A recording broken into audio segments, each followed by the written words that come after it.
stage. Alors, pour revenir également un peu sur la rencontre, je dois préciser que ce n'était pas une rencontre, en tout cas, pour un peu présenter des plateformes revendicatives, mais il s'agissait plutôt d'une rencontre de prise de contact. Vous savez que le nouveau ministre de l'Éducation donc, a fait sa passation de service le 11 avril. Alors, il avait pris l'engagement de convier les partenaires sociaux à une rencontre. C'est pourquoi, presque 11 jours après, le 22 donc avril 2024, il nous a conviés à une rencontre de prise de contact.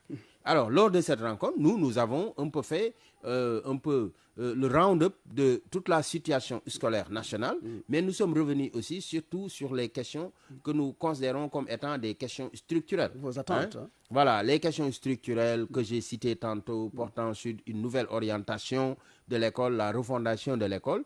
Nous avons également adhéré à son concept qui était de migrer du système éducatif vers ce qu'on appelle la société éducative. Nous avions souscrit à cela parce que ça permettait d'élargir le champ des acteurs.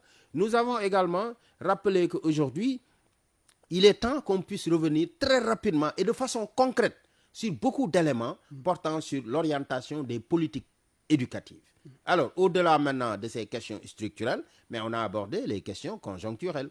Et pour les questions conjoncturelles, nous avons un peu axé notre discours autour de ce que nous appelons le passif social. Parce que tout le monde sait que après la signature des protocoles de 2018 et de 2022, mais il y a un passif qui est là et que le gouvernement sortant n'a pas du tout matérialisé. Ces points-là portent notamment sur des questions hautement importantes, telles que la question de la situation des décisionnaires. Vous y ajoutez également ce qu'on appelle un peu les questions liées aux lenteurs administratives, donc qui doivent être aujourd'hui supprimées, éradiquées. Vous y ajoutez également ce qu'on appelle un peu les questions d'ordre social, parce qu'il y a un certain nombre d'accords qu'on avait signés sur le plan social, dont la matérialisation aujourd'hui pose problème, plus maintenant les questions de formation. Parce qu'au moment où je vous parle, il y a beaucoup de cohortes qui sont en train d'être formés, qu'il s'agisse de ce qu'on appelle les chargés de cours, vous avez ce qu'on appelle également les mises en position de stage. Pour ceux qui ont demandé, vous y ajoutez également